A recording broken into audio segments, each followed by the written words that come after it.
दोस्तों, आज के क्लास में हम 21 जून 2026 के टॉप करेंट्स अफेयर पढ़ाएंगे, जो कि 100% एग्ज़ाम एक्सपेक्टेड टॉपिक होता है। लास्ट क्लास की तरह इस क्लास में भी हम economy, international relation, science and technology, sports and education, ये सारे टॉपिक हम कवर करते हैं अपने करेंट्स अफेयर में। और इसके रिलेटेड जो भी इम्पोर्टेंट क्वेश्चन है, जो कि एसएससी, सीजीएल, एसएससी हो गया, रेलवे हो गया, बैंकिंग हो गया, यूपीएससी हो गया, एनडीए हो गया, सीडीएस, पीसीएस और सभी कम्पिटिटिव एग्ज़ाम के लिए जो भी इम्पोर्टेंट है वो वीडियो के इन तक देखना। उसमें पूरा का पूरा मैं कवर करूँगा, ठीक है।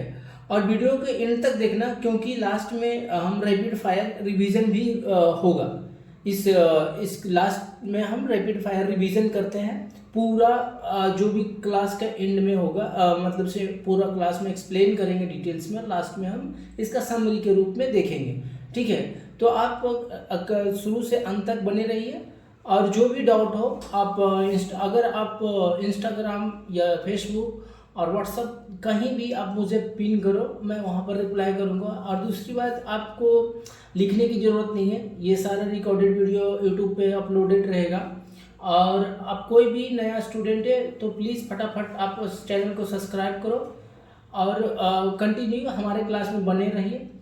तो आपको यहाँ से हर टाइप का कंटेंट मिलेगा और पूरा का पूरा एग्ज़ाम रिलेटेड ही रहेगा। और एग्ज़ाम के पर्सपेक्टिव से ही यहाँ पर क्वेश्चन बनाया जाता है। फालतू क्वेश्चन हम नहीं कराते हैं, क्योंकि फालतू क्वेश्चन कराने से टाइम वेस्ट होता है, तो हम फालतू क्वेश्चन नहीं कराते हैं। जो भी रहेगा एग्ज़ाम से रिलेटेड है, एग्ज़ाम से एक्सपेक्टेड है, मैं वही टॉपिक कवर करता हूँ। जो टॉपिक हॉट टॉपिक होते हैं, जो एग्ज़ाम पॉइंट ऑफ व्यू से ज़्यादा इम्पोर्टेंट है, ठीक है। तो आप शुरू से अंत तक वीडियो में बने रहिए। और लास्ट में हम रैपिड फायर खेलते हैं, जो कि पूरा एक समराइज करके हम पूरा क्वेश्चन, पूरा क्लास का समराइज करके हम देने का काम करते हैं, ठीक है। तो बउआ बने रहना, ठीक है। आप लास्ट तक देखना और इधर उधर भटकने की ज़रूरत नहीं है। न छौड़ीबाजी करना है, न दोस्तों के साथ चिल करना है। फिलहाल तुम्हें अपनी पढ़ाई पे फोकस करना है। ये अभी भाई तो 2 साल मेहनत कर रहे, 2 साल मेहनत करने के बाद तेरे को जो करना रहेगा करना, कोई कुछ भी नहीं बोलेगा। लेकिन फिलहाल 2 साल आपको कहीं कुछ नहीं करना, ठीक है। सो बिना समय गवाए हम आज बढ़ते हैं आज का 20 जून 2026 करेंट अफेयर का मोस्ट इम्पोर्टेंट क्वेश्चन की तरफ, ठीक है। तो हमारा आज का पहला क्वेश्चन है, इंडिया यूके CETA कब लागू होगा, ठीक है। तो इसका आंसर होगा ऑप्शन नंबर बी, ठीक है। इसका आंसर होगा ऑप्शन नंबर बी। ये क्वेश्चन मोस्ट VBI है, ठीक है। ये क्वेश्चन MBBI है। ये आने वाले एग्जाम में आपको देखने को मिलेगा, तो आप इसे अच्छे से याद कर लेना। बस याद करना है, डेली रिवीजन करना है। अगर डेली आप शुरू से अंत तक वीडियो नहीं भी देखोगे तो लास्ट का 15 से 20 मिनट देखना, उसमें आपका रिवीजन तुरंत हो जाएगा। 1 लाइनर हम देते हैं वहाँ पर, इसमें पूरा डिटेल्स देंगे, आपको समझना है अच्छे से, ताकि अगर 20 से भी क्वेश्चन आए तो आप इसको आंसर कर सकते हो। क्योंकि ये क्वेश्चन स्ट्रेट फॉरवर्ड है, ठीक है। जो मैं अभी फर्स्ट लिखा हूँ वो स्ट्रेट फॉरवर्ड है, बट हो सकता है कि ये क्वेश्चन को घुमाकर अंदर से भी पूछा जाए, तो आप अगर अच्छे से पढ़े रहोगे तो ये क्वेश्चन के आंसर करोगे, राइट। सो अभी आप लास्ट में भी हर दिन 15 से 20 मिनट आना और लास्ट का 15 से 20 मिनट देखना हर दिन का वीडियो, तो आपका रिवीजन हो जाएगा। इसलिए मैं बोलता हूँ नोट्स की ज़रूरत नहीं है, हम हर टाइप से आपको पूरा कंटेंट यहाँ पर देने का ट्राई करता हूँ, ताकि आपको कम टाइम में ज़्यादा से ज़्यादा पढ़ाई हो और ज़्यादा से ज़्यादा चीज़ें कवर हो, ताकि आप फास्ट बनो, ठीक है।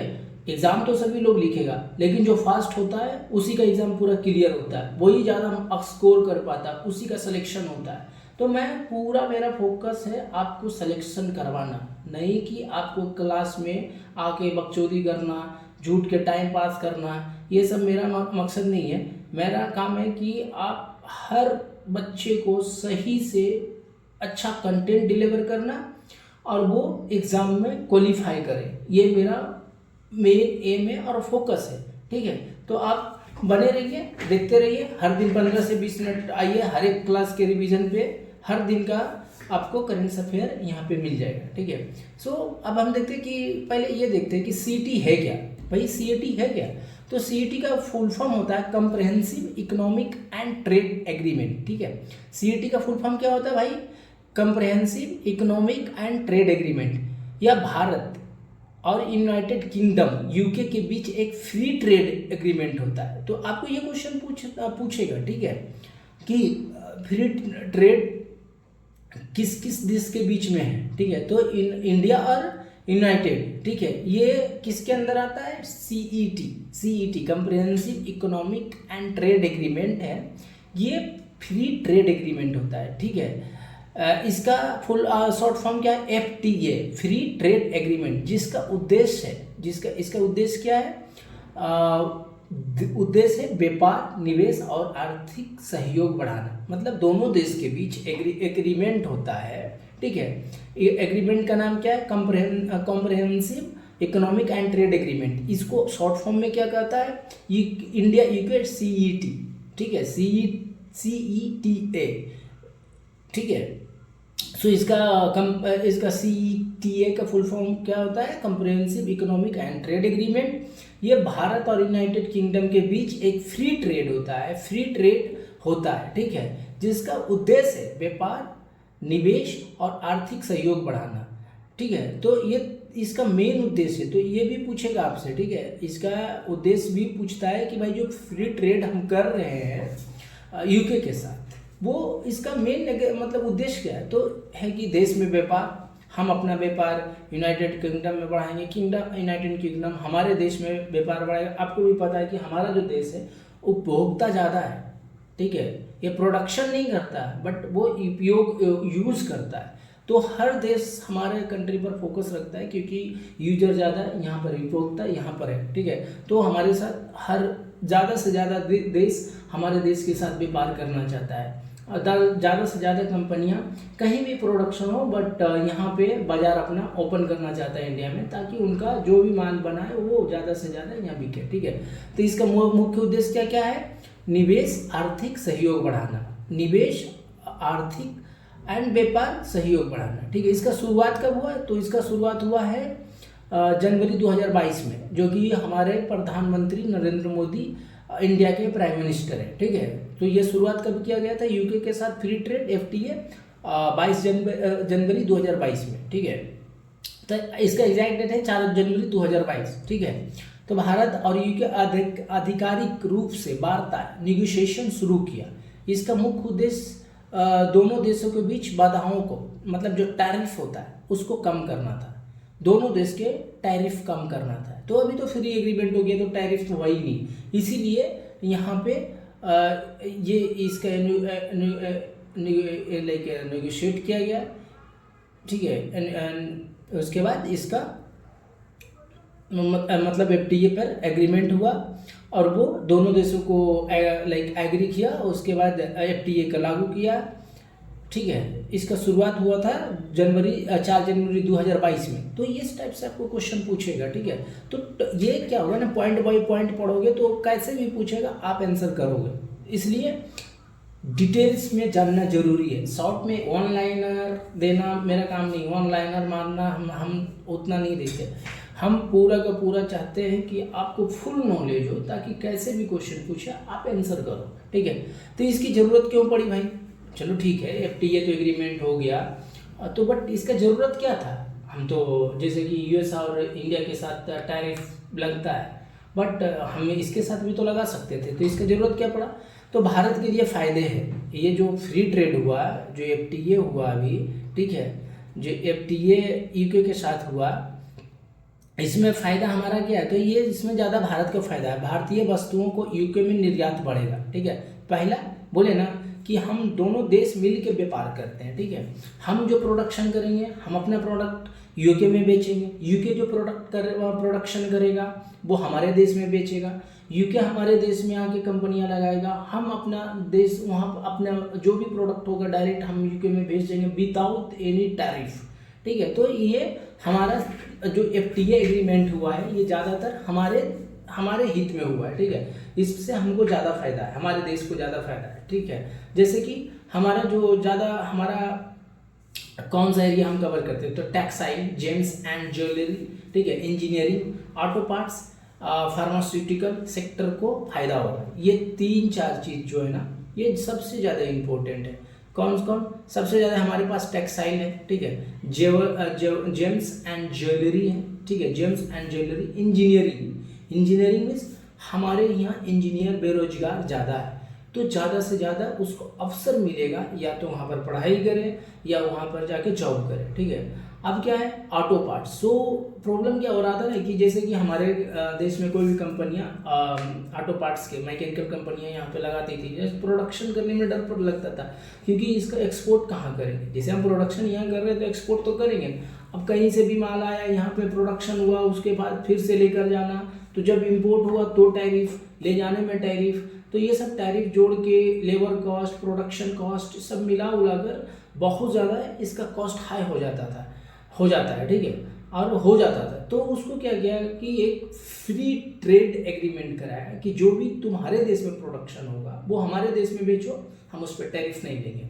जो हमारे देश में प्रोडक्शन होगा वो हम तुम्हारे देश में भेजेंगे या तुम्हारे देश में हम इंपोर्ट करेंगे, हमारे पर टैरिफ नहीं लगना चाहिए। तो ये दोनों देश ने एग्री किया। उसके बाद एफटीए पर साइन हुआ, फ्री ट्रेड एग्रीमेंट पे साइन हुआ, ठीक है। उसका किसके अंडर में आता है? इंडिया यूके CETA, कंप्रेहेंसिव, ठीक है, comprehensive economic and trade agreement के अंदर आता है। तो ये सारी क्वेश्चन पूछा जा सकता है कि मतलब कि जो ये फायदा हुआ किस एरिया में हुआ। तो ये 4 एरिया है जो कि ज़्यादा है, और ये चारों एरिया मतलब ये जो चारों एरिया है हमारे देश में वर्ल्ड वाइड है, मतलब बहुत ज़्यादा प्रोडक्शन। जैसे फार्मास्यूटिकल हमारे यहाँ बहुत ज़्यादा है, ठीक है, ऑटो पार्ट्स हमारे यहाँ प्रोडक्शन हम ज़्यादा नहीं करते, दूसरी कंट्री ज़्यादा करता, बट हम इसलिए इसको किए हैं ताकि हमारे देश में मैकेनिकल कंपनियाँ अपना कंपनी को एस्टेब्लिश करें, प्रोडक्शन बढ़ाए, वो प्रोडक्शन को फ्री बेचे,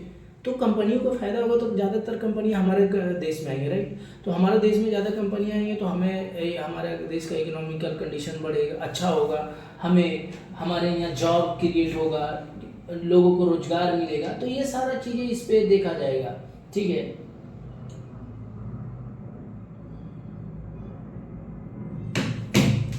अब होगा कि अब है कि भारत IT और सेवा क्षेत्र को नए अवसर मिलेंगे, ठीक है। सो जैसे कि भारतीय IT और सेवा क्षेत्र को नए अवसर मिलेंगे, जैसे कि मैं बोला ना कि IT कंपनियां यहाँ उसका यूके के IT कंपनियां मेरे पास आएगा, हमारे IT कंपनियां यूके में जाके अपना कंपनी को ओपन करेंगे। इंडिया का इंजीनियर यूके में जाके काम करेगा, IT इंजीनियर, यूके के IT इंजीनियर इंडिया में आके काम करेगा। तो ये सारी चीज़ें होगा, ठीक है। यूके का क्या फ़ायदा होगा भाई, जिसे कि वो भी तो अपना फ़ायदा देख के ये ट्रेड किया होगा ना, साइन किया होगा। तो भारत बड़े बाजार तक पहुंचना आसान होगा, भारत के बड़े बाजार तक पहुंचना आसान होगा, राइट। जैसे कि मैं बोला ना कि हमारे यहाँ प्रोडक्शन का भी बहुत तक ज़्यादा है, तो हमारा जो बाजार है ना बहुत बड़ा है, तो उसको ये अवसर मिलेगा कि यहाँ पे अपना प्रोडक्ट ज़्यादा से ज़्यादा वो बेचेगा और कम पैसा में बेचेगा, तो कि ज़्यादा वो सेल कर पाएगा, क्योंकि उसको यहाँ पे टैक्स नहीं लगेगा, जो भी कर पैसा लगेगा प्रोडक्शन कॉस्ट और आने का है, राइट, एक्सपोर्ट का कॉस्ट। बाकी यहाँ पर आने के बाद तो कोई टैक्स है ही नहीं, तो आराम से यहाँ पर अपना जो प्रोडक्ट डेवलप किया गया वो फ्री मतलब सस्ते दामों पे बेचेगा और ज़्यादा बेचेगा, राइट। सो जैसे कि ऑटोमोबाइल, वित्तीय सेवाओं और प्रीमियम उत्पादों का लाभ मिलेगा, ठीक है। ऑटोमोबाइल, वित्तीय सेवाओं और प्रीमियम उत्पादों का लाभ मिलेगा, किसको मिलेगा? यूके को मिलेगा, यूके, ठीक है। अब हम देखते हैं इसका मुख्य उद्देश्य क्या था। जैसे कि दोनों देश ने फ्री ट्रेड के एग्रीमेंट किया था, इसका मुख्य रीजन क्या था? तो इम्पोर्ट ड्यूटी। तो जो भी कंट्री में दूसरा कंट्री वाला प्रोडक्ट जाता है, जिसे एक कंट्री इंडिया एक्सपोर्ट करता था, इंडिया में लाइक इंडिया एक्सपोर्ट करता था अपने प्रोडक्ट को, यूके में इंपोर्ट करता था, इंडिया एक्सपोर्ट यूके में इंपोर्ट, ठीक है। तो उसमें जो लगता था ड्यूटी, जो कस्टम ड्यूटी लगता था, ये जो कस्टम मतलब जो टैक्सेस लगता है, टैरिफ लगता था, उसको कम हो गया, ठीक है। दूसरा एक्सपोर्ट में बढ़ावा, क्योंकि अब टैक्स तो लगेगा नहीं, तो हम जितना चाहें उतना एक्सपोर्ट कर सकते हैं, हम अपना माल को दूसरे देश में यूके में भेज सकते हैं, ठीक है। निवेश में बढ़ावा, अब क्या होगा कि ज़्यादा से ज़्यादा कंपनियां हमारे यहाँ ओपन होगी, तो ये क्या होगा कि वहाँ के यूके का इन्वेस्टर हमारे देश में इन्वेस्ट करेंगे, क्योंकि कंपनियां आएगा और कंपनी को बेनिफिट होगा। तो जहाँ पर कंपनी का बेनिफिट होता है कंपनी वहाँ ही ओपन करता, राइट। अब जैसे कि मैं बोला रोजगार के अवसर पैदा होंगे, ठीक है। सप्लाई चेन मजबूत करेगा, जैसे सप्लाई चेन क्या होगा कि अब हमें यहाँ से यूके भेजना है, राइट। तो यूके फ्री ट्रेड है हमारा, यूके में अपना प्रोडक्ट भेजेंगे। अब क्या है कि कोई देश से हमारी बनती नहीं है, जैसे कोई भी देश हो, चाइना हो, यूएस हो, जैसे कि पाकिस्तान हो, या कोई भी देश हो जिससे मेरी बनती नहीं है, वो टैरिफ ज़्यादा हमारे प्रोडक्ट पे लगाता है। तो हम क्या करेंगे कि अपना प्रोडक्ट पहले यूके भेजेंगे, ठीक है। यूके से पाकिस्तान भेजेंगे ताकि वहाँ से टैरिफ नहीं लगेगा, वहाँ पर हमारा कोई प्रतिबंध नहीं है। या यूके से इंडिया यूएसए भेजेंगे, यूके के साथ यूएसए का कम टैरिफ है। तो यहाँ से हम सप्लाई चेन क्या होगा कि घूम करके हम दूसरे देश में ज़्यादा से ज़्यादा प्रोडक्ट बेचेंगे। अब क्या होगा कि जैसे इंडिया से डायरेक्ट दूसरे देशों में, बड़ी दूर दूर देशों में भेजना थोड़ा डिफ़िकल्ट है, और दूसरे देश भी हमारे पर टैरिफ ज़्यादा लगाता है। जो मरीन टाइम होता है, जो हमारा सेफरेर या हमारा जो पानी वाला जहाज के थ्रू जाता है, तो लंबा ट्रेवल करना पड़ता है, हर एक लाइक पोर्ट पे टैक्सेस अलग लगते। तो ये क्या होगा कि सबसे पहले मैं यूके में जाके इंपोर्ट अपना कर दूंगा यूके से, उसके बाद वहाँ से डिस्ट्रीब्यूटर चैनल बनाकर हम अपना प्रोडक्ट कई देशों में भेजेंगे, जिससे हमको बहुत ज़्यादा लाभ मिलता है। इसलिए और इसका मेन उद्देश्य यही था FTA का, ठीक है। अब कैसे हम इसको याद रख सकते हैं, मतलब इजी में कैसे रखेंगे कि यूके इंडिया का जो ट्रेड है क्या है। तो UK plus India trade plus technology and talent मतलब IT प्रोफेशनल जो भी है, जो अपना सेवा देते हैं, उसको यूके और इंडिया में जल्दी से जल्दी, मतलब कि दोनों तरह के इंजीनियर, दोनों तरफ के इंजीनियर काम कर सकते हैं। यहाँ पर IT इंडस्ट्री इजीली ओपन कर सकता है, इन्वेस्टर मिल सकता है, राइट। सो टेक्नोलॉजी जो कि ऑटोमोबाइल्स हो गया या IT हो गया, तो हमारा एक दूसरे के साथ जो टेक्नोलॉजी रहेगा हम दोनों शेयर करेंगे और डेवलप करेंगे, राइट। तो ये सारा चीज़ें ट्रेड, जो ट्रेड होती है, जिस सामान पे custom like import duty import का करने का जो पैसा लगता है वो कम होगा, ठीक है। सो ये बहुत ज़्यादा जैसे कि, और यहाँ पर अब कन्फ्यूजन आता है, ठीक है, किस किस में आता है, CETA, FTA और CEPA में, ठीक है, कन्फ्यूजन कराया जाता है। जो एग्जाम में आता है ना क्वेश्चन, तो ये तीनों में कन्फ्यूजन कराया जाता है, ठीक है। तो FTA का फुल फॉर्म है फ्री ट्रेड एग्रीमेंट, CEPA का है कम्प्रिहेंसिव इकोनॉमिक पार्टनरशिप एग्रीमेंट, ठीक है। ये अलग है, ये अलग है, ये नहीं हुआ है यूके के साथ, ये नहीं हुआ, ये हुआ है, ठीक है, और ये हुआ है। ये मत, इसका मतलब ये आंसर देगा, लेकिन आपको ये वाला मारना है, ठीक है, comprehensive economic and trade agreement, ठीक है। ये तीनों का अंतर याद रखना बहुत जरूरी है, नहीं तो कंफ्यूज हो जाते हैं लोग। तो ये तीनों का मतलब कन्फ्यूजन दूर करने के लिए हम तीनों को एक्सप्लेन किया, राइट। सो अब हम बढ़ते हैं, यहाँ पे देखो कि एक टेबल में दिया हूँ, ठीक है, टेबल फॉर्मेट में। तो आपको जब भी लगे तो एक बार तुरंत का तुरंत आप याद कर सकते हो, ठीक है, एक झलक में। सो इसका ये जो होगा 2022 है, ठीक है। दोनों देश के बीच के चर्चा शुरू हुई थी FTA का 2022 जनवरी 2022 में आदि, ये मतलब कि शुरू हुआ था, दोनों देश के बीच चर्चा शुरू की थी 2021 में। 2022 में आधिकारिक वार्ता शुरू की, मतलब ऑफिशियल कन्वर्सेशन, मतलब डिस्कशन स्टार्ट हुआ, ठीक है। 2022 से 2025 कई दौरे की बातचीत हुई, मतलब कि हमारे प्रधानमंत्री यूके की हैं, यूके का प्रधानमंत्री इधर आए, तो इसमें कई, मतलब कई नहीं जाए, फिर कई मीटिंग बहुत ज़्यादा मीटिंग हुई 2022 से 2025 के बीच। उसके बाद 2026 में समझौता को लागू करने की घोषणा की है। अभी फिलहाल हमारा यूके के साथ फ्री ट्रेड होगा, समझौता करने के लागू की घोषणा की, जो कि 15 जुलाई 2026 के लागू होने के निर्धारित तिथि है, ठीक है।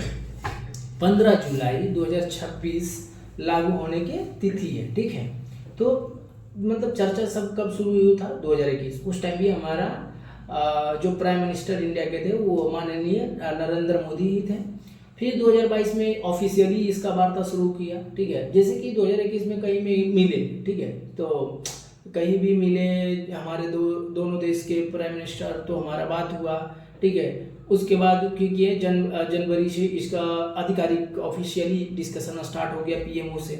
फिर 2022 से 2025 में कई मीटिंग हुई इसके दोनों के बीच।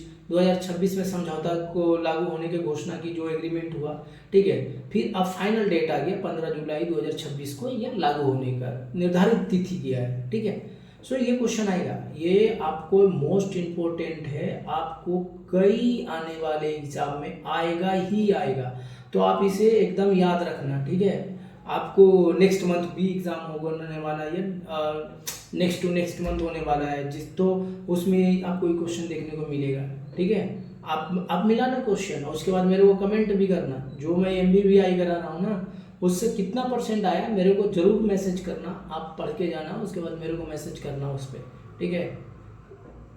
अब हम बढ़ते सेकंड क्वेश्चन की ओर। ग्रीन हाइड्रोजन स्टार्टअप्स के लिए 2200 करोड़ किस मिशन के तहत दिए गए हैं, ठीक है। 2200 करोड़ किस मिशन के तहत दिए गए हैं, तो इसका भी आंसर होगा ऑप्शन नंबर बी। ओके भाई, समझ रहा, 2200 करोड़ दिया गया यार, इधर फोकस कर, ठीक है। ग्रीन हाइड्रोजन स्टार्टअप्स के लिए 2200 करोड़ किस मिशन के तहत दिया गया है, नेशनल ग्रीन हाइड्रोजन मिशन के तहत, ठीक है। National green hydrogen mission NGHM क्या होता है, ठीक है। इसका नेशनल ग्रीन हाइड्रोजन स्टार्टअप, ठीक है, इसका किसके थ्रू दिया गया है, नेशनल ग्रीन हाइड्रोजन मिशन। सो इसका शॉर्ट फॉर्म होता है NGHM, ठीक है। यह भारत सरकार का एक राष्ट्रीय मिशन है, भारत सरकार का एक राष्ट्रीय मिशन, नेशनल मिशन है, ठीक है, भारत सरकार का, जिसका उद्देश्य यह भारत सरकार का एक राष्ट्रीय मिशन है जिसका उद्देश्य है ग्रीन हाइड्रोजन का उत्पादन बढ़ाना, ग्रीन हाइड्रोजन का उत्पादन बढ़ाना और भारत के ग्रीन हाइड्रोजन का वैश्विक हब, ग्लोबल हब बनाना, ठीक है। लाइक ग्लोबल हब बनाना है इसको, समझे कि नहीं। सेकेंड यार देखना पड़ेगा, इसका ग्लोबल हब बनाना है।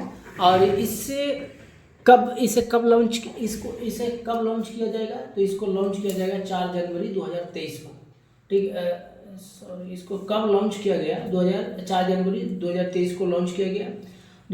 लॉन्च किया गया भारत सरकार के द्वारा, मंत्रालय, ministry of new and renewable energy, MNR के थ्रू इसको लॉन्च किया गया, ठीक है। MNRE के थ्रू लॉन्च किया गया, समझे, MNRE के थ्रू लॉन्च किया गया। एक सेकेंड यार,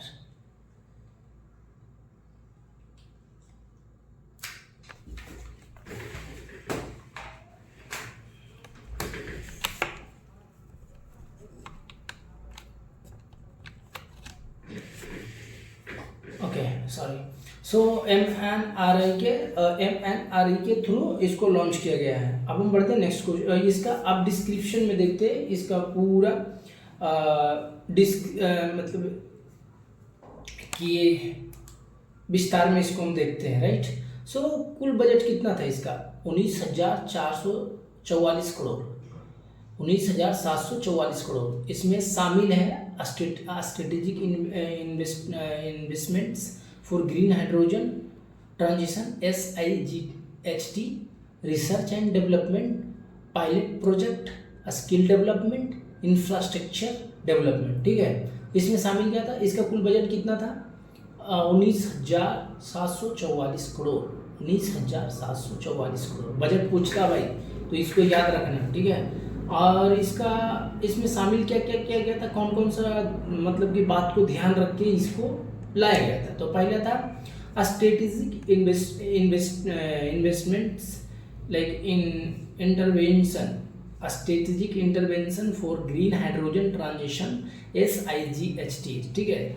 फिर सेकंड है रिसर्च एंड पायलट, ठीक है। फिर थर्ड है पायलट प्रोजेक्ट, मतलब पायलट प्रोजेक्ट डेमो टाइप के, right. And skill development and infrastructure development, ठीक है। अब ठीक है भाई, ये सारी बातों तो तुमने इंक्लूड किया और ग्रीन हाइड्रोजन स्टार्टअप लाया, ठीक है। उसका एक मिशन बनाए MNRE, उसको ग्रीन हाइड्रोजन का हब बनाने का सब कुछ कर लिया, ठीक है। तो अभी होता क्या है, ग्रीन हाइड्रोजन क्या होता है, तो ग्रीन हाइड्रोजन या हाइड्रोजन है जो रिन्यूएबल एनर्जी सोलर विंड की मदद से पानी H2O को तोड़कर बनाई जाती है, ठीक है। ग्रीन हाइड्रोजन क्या होता है? तो ये हाइड्रोजन है जो कि रिन्यूएबल एनर्जी है। सोलर विंड की मदद से, सोलर मतलब सनलाइट और हवा की मदद से जल को तोड़ा जाएगा, तोड़कर बनाई जाती है, ठीक है। इस प्रक्रिया को इलेक्ट्रोसिस कहते हैं, इलेक्ट्रोलिसिस कहते हैं, ठीक है। इस प्रक्रिया को क्या कहते हैं? इलेक्ट्रोसिस। भाई ये क्वेश्चन पूछा जा सकता है कि जैसे, चलो ठीक है भाई, कि ग्रीन हाइड्रोजन तो ठीक है, ग्रीन हाइड्रोजन तुमने मिशन बना, मतलब ग्रीन हाइड्रोजन तुम तो बनाना चाह रहा है, ठीक है, बट ये बनेगा कैसे? तो ये बनता है सोलर और विंड्स को के मदद से H2O को तोड़ा जाता है, जिसको इस प्रोसेस को हम इलेक्ट्रोलिसिस कहते हैं, ठीक है, इलेक्ट्रोलिसिस। सो प्रक्रिया क्या होता है? इसमें H2O रहता है, इलेक्ट्रोलिसिस होती है, renewable energy hydrogen H2, oxygen O2, and इसमें CO2 का उत्सर्जन लगभग शून्य होता है, मतलब नेग्लिजिबल है। इसमें पूछा जा सकता है कि ग्रीन हाइड्रोजन का प्रोसेस में कितना % CO2 मतलब इमिशन होता है? तो इसका आंसर होगा 0। इसका आंसर क्या होगा? 0, ठीक है। तो इसको याद रखना। अब मिशन का उद्देश्य क्या है? तो इस मिशन का उद्देश्य 2023 तक का लक्ष्य, भारत को ग्रीन हाइड्रोजन का ग्लोबल हब बनाना।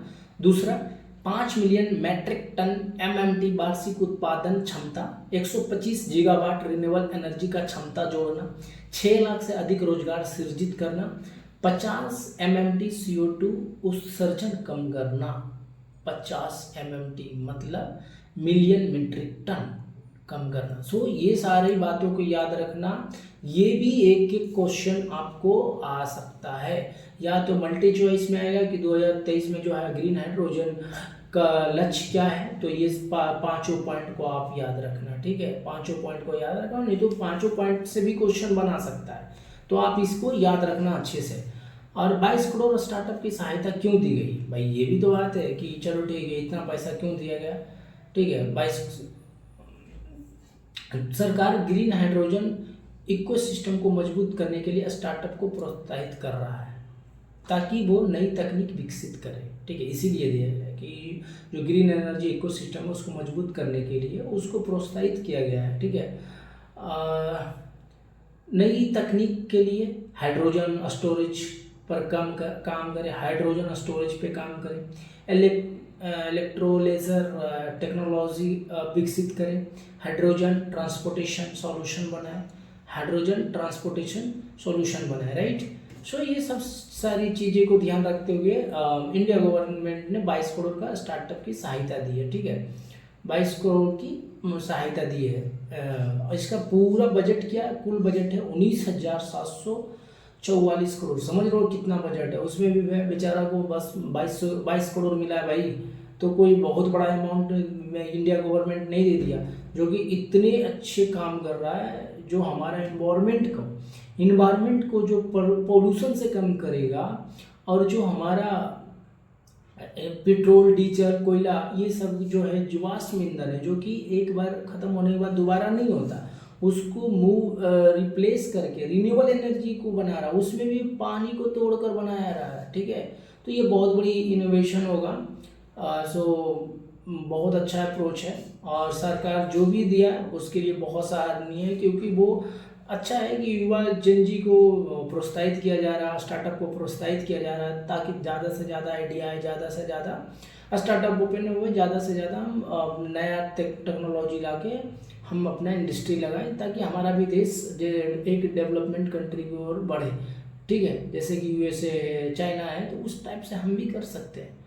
केवल भाई तुम एक रोड पर झंडा उठा के कोई भी पार्टी का या कोई भी धर्म का लेकर दौड़ते रहोगे ना, पूरा जिंदगी दौड़ते रह जाओ, कुछ नहीं मिलेगा। लास्ट में आपको कुछ भी नहीं मिलने वाला है। लास्ट में आपको यही महसूस होगा, यही फील होगा कि काश हम भी कुछ कर लेते, ठीक है। तो वो भीड़ में भी मत भागना, कोई पार्टी पॉलिटिक्स में मत ज्वाइन हो, अपना काम करो, अपने माँ बाप का नाम रोशन करो, काम करो, पढ़ाई करो, यही तुम्हारे लिए बेस्ट है, ठीक है। जो भी अभी कॉम्पिटिटिव एग्ज़ाम का तैयारी कर रहा, बस भाई 1 से 2 साल 1 से 2 साल मन लगा के पढ़ो, फिर पढ़ने की ज़रूरत पड़ेगी, फिर ना बोलने की ज़रूरत पड़ेगा, सब ज्ञान आ जाएगा। ठीक है। सो ये है कि नेशनल ग्रीन हाइड्रोजन मिशन किस मंत्रालय के अंतर्गत आता है? Ministry of new and renewable energy. ये भी क्वेश्चन पूछा जा सकता है आपसे। ठीक है, ये भी क्वेश्चन आपसे पूछा जा सकता है कि ग्रीन एनर्जी हाइड्रोजन का मिशन किस मंत्रालय के अंतर्गत आता है? तो ministry of new renewable energy. ठीक है, ये एक मिनिस्ट्री है,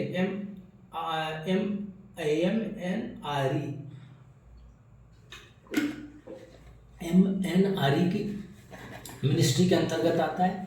ग्रीन हाइड्रोजन की प्रक्रिया से बनता है, इलेक्ट्रोलिसिस होती है उसका। ठीक है, वाटर का इलेक्ट्रोलिसिस किया जाता है। ग्रीन हाइड्रोजन मिशन का लक्ष्य क्या है? 2030 का लक्ष्य क्या है? तो 5 मीट्रिक टन MMT प्रति वर्ष उत्पादन। ठीक है, so green clean renewable plus equal to hydrogen. तो ये आप याद रखना कि हाइड्रोजन एनर्जी जो बनाया जाता है, ग्रीन हाइड्रोजन एनर्जी को जो लक्ष्य 2030 का है, उसका मेन उद्देश्य क्या है? ठीक है, तो पहले तो green environment, green clean renewable energy. ठीक है, अब हम बढ़ते क्वेश्चन नंबर 3 की ओर। भारत का पहला कोल टू अमोनियम नाइट्रेट प्रोजेक्ट कहाँ बनेगा? उड़ीसा। इसका भी ऑप्शन नंबर आपको A, B है। ठीक है, उड़ीसा। भाई तो उड़ीसा के क्यों चुना गया, मैं पूरा एक्सप्लेन करूँगा। ठीक है, मैं ये चीज़ें को पूरा एक्सप्लेन करूँगा कि क्यों चुना गया, उसका बेनिफिट क्या होने वाला है, क्या सरकार का कोई ऐसा स्कीम है जिसके तहत वो बस उधर ही अपना प्रोजेक्ट डालना चाह रहा। मैंने टोटल चीज़ों को एक्सप्लेन करूँगा 1 बाय 1, तो आपको टेंशन लेने की ज़रूरत नहीं है। राइट। सो अभी है कि कोल अमोनियम नाइट्रेट प्रोजेक्ट क्या है? तो यह एक औद्योगिक इंडस्ट्रियल परियोजना है जिसमें कोयला का उपयोग करके अमोनियम नाइट्रेट बनाया जाएगा। क्या है कि कोयला का उपयोग करके अमोनियम NH3 बनाया जाएगा, अमोनियम नाइट्रेट NH4NO3 बनाया जाएगा। ठीक है, अमोनियम नाइट्रेट का फुल फॉर्म क्या होता है, रासायनिक सूत्र क्या होता है? NH4NO3। अमोनियम नाइट्रेट बनाया जाएगा। अमोनियम नाइट्रेट NH4NO3 एक महत्वपूर्ण रासायनिक यौगिक है। ठीक है, कंपाउंड। ठीक है, मिश्रण जिसका उपयोग मुख्य रूप से उर्वरक, फर्टिलाइजर, खनन, माइनिंग में भी आता है। ठीक है, फर्टिलाइजर्स, निर्माण का कंस्ट्रक्शन, औद्योगिक विस्फोटक, इंडस्ट्रियल एक्सप्लोजिव्स बनाने में किया जाता है। ठीक है, एक्सप्लोजिव बनाने में क्या काम किया जाता है। तो ये सारी क्वेश्चन पूछे जा सकते हैं। ठीक है, सो यह भारत का पहला commercial scale coal to ammonium nitrate project माना जा रहा है। भारत का पहला, ठीक है, भारत का पहला कौन सा अमोनियम नाइट्रेट प्रोजेक्ट माना जा रहा है? Like commercial scale to coal nitrate, जो भारत का पहला प्रोजेक्ट माना जा रहा है। ठीक है, इसका ज़रूरत क्यों पड़ा भाई? चलो ठीक है, हमारे पास तो सब चीज़ था अभी। तो मैं अभी जैसे कि ग्रीन हाइड्रोजन बन रहा है, रिन्यूएबल एनर्जी, तो वो जब आ रहा था इसका क्या ज़रूरत पड़ा? क्योंकि हमारा तो वैसे भी कोयला हमारे पास बहुत कम है और ये रिन्यूएबल एनर्जी के अंतर्गत नहीं आता, तो इसका ज़रूरत है। क्यों है, मैं पॉइंट बाय पॉइंट एक्सप्लेन करूँगा। राइट। भारत अभी भी कई औद्योगिक रसायनों के लिए आयात, इंपोर्ट पर निर्भर है। ठीक है, इंपोर्ट पर निर्भर है। इस परियोजना का उद्देश्य है भारत पर निर्भरता, आयात पर निर्भरता कम करना, घरेलू उत्पाद को बढ़ाना। जो हम अमोनियम नाइट्रेट को बाहर से मंगाते हैं ना, उसको कम करना है। ठीक है, और अपना जो घरेलू उत्पाद उसको ज़्यादा करना है। तो इसका मेन फोकस यही है, आयात पर निर्भरता कम, मतलब घरेलू उत्पादन बढ़ाना। ठीक है, ऊर्जा सुरक्षा मजबूत करना, भाई ये भी है, ऊर्जा सुरक्षा मजबूत करना, कोयला संसाधनों का बेहतर उपयोग करना, औद्योगिक आत्मनिर्भरता बढ़ाना। तो ये भी पूछ सकता है ना कि ammonium nitrate, coal to ammonium nitrate project का मुख्य उद्देश्य क्या है? भाई यहाँ से भी क्वेश्चन आते हैं। तो यहाँ का यही है, ऊर्जा सुरक्षा मजबूत करना, कोयला संसाधनों का बेहतर उपयोग करना, औद्योगिक आत्मनिर्भरता बढ़ाना। ठीक है, तो ये सारी क्वेश्चन आपको पूछा जा सकता है। यह भारत का पहला commercial scale to ammonium nitrate project माना जा रहा है। ठीक है, तो मैं अभी जैसे कि एक्सप्लेन किया, तो औद्योगिक आत्मनिर्भर मतलब कि आत्मनिर्भरता बढ़ाना, कोल टू अमोनियम नाइट्रेट कैसे बनता है। तो पहला ये भी देखो कि कोल टू अमोनियम नाइट्रेट का प्रोसेस क्या होता है, ये भी पूछा जा सकता है। साइकिलिंग प्रोसेस इसको बोलते हैं। ठीक है, तो स्टेप फर्स्ट क्या है, स्टेप फर्स्ट है अपना गैसिफिकेशन। स्टेप टू क्या है, gasification, synthesis gas hydrogen plus carbon monoxide. ठीक है, जो गैस सिंथेसिस गैसिफिकेशन में जो सिंथेसिस गैस यूज किया जाता है वो कौन सा गैस होता है, hydrogen plus carbon monoxide. Hydrogen से अमोनिया बनता है। ठीक है, हाइड्रोजन से अमोनिया बनता है, अमोनिया प्लस नाइट्रिक एसिड से अमोनियम नाइट्रेट बनता है। ठीक है, ये question ammonia plus nitric acid से अमोनियम नाइट्रेट बनता है, हाइड्रोजन से अमोनिया बनता है। ठीक है, देखो कैसे, मतलब क्या है, कोल से क्या होता है, कोल से क्या किया जाएगा, गैसिफिकेशन होगा। ठीक है, गैसिफिकेशन होगा, गैस का गैसिफिकेशन होगा। गैसिफिकेशन से सिंथेटिक गैस कौन कौन सा बनेगा, हाइड्रोजन और carbon monoxide H2 and CO। ठीक है, कार्बन मोनोऑक्साइड बनेगा। स्टेप थर्ड में क्या होगा, हाइड्रोजन से अमोनिया होगा, अमोनिया प्लस नाइट्रिक एसिड से क्या बनेगा, अमोनियम नाइट्रेट। ठीक है, तो ये साइकिलिंग पूछा जा सकता है। अगर नहीं भी पूछा, ऑब्जेक्टिव में भी पूछा तो आ सकता है। ठीक है, सो अब ये भी, अब मैं बोला था ना कि अब तुम बोलेगा कि भाई उड़ीसा का क्यों चुना, क्योंकि उड़ीसा में बीजेपी की सरकार है इसलिए उड़ीसा का चुन रहा है, दूसरे का मतलब स्टेट को डेवलप नहीं कर रहा है बीजेपी फंड नहीं दे रहा। जैसे कि सबसे ज़्यादा झारखंड में कोयला पाया जाता है, पूरा भारत में सबसे ज़्यादा झारखंड में कोयला पाया जाता है, ये तीसरे या चौथा नंबर में है जो उड़ीसा में कोयला मिलता है। ठीक है, सो उड़ीसा के पास प्रचुर कोयला भंडार है, बड़े औद्योगिक क्षेत्र है। मेन बात है पोर्ट, जो कि झारखंड में पोर्ट्स नहीं है, तो पोर्ट्स तक लाने के लिए कोयला को बहुत ज़्यादा कॉस्ट लगेगा, इसलिए उड़ीसा में ओपन किया गया। ठीक है, अच्छी लॉजिस्टिक सुविधा है। अमोनियम नाइट्रेट का रासायनिक सूत्र होता है NH4NO3। अमोनियम नाइट्रेट का रासायनिक सूत्र क्या होता है, NH4NO3। कोल गैसिफिकेशन क्या है भाई, ये तो फर्स्ट है कि कोल गैसिफिकेशन क्या है, कोयला को उपयोगी गैसों में बदलने की प्रक्रिया को गैसिफिकेशन कहते हैं। जो कोयला होता है उसको हम गैस में बदलते हैं। ठीक है, उसको गैसिफिकेशन कहते हैं। इस परियोजना का मुख्य उद्देश्य है आयात पे निर्भरता कम करना।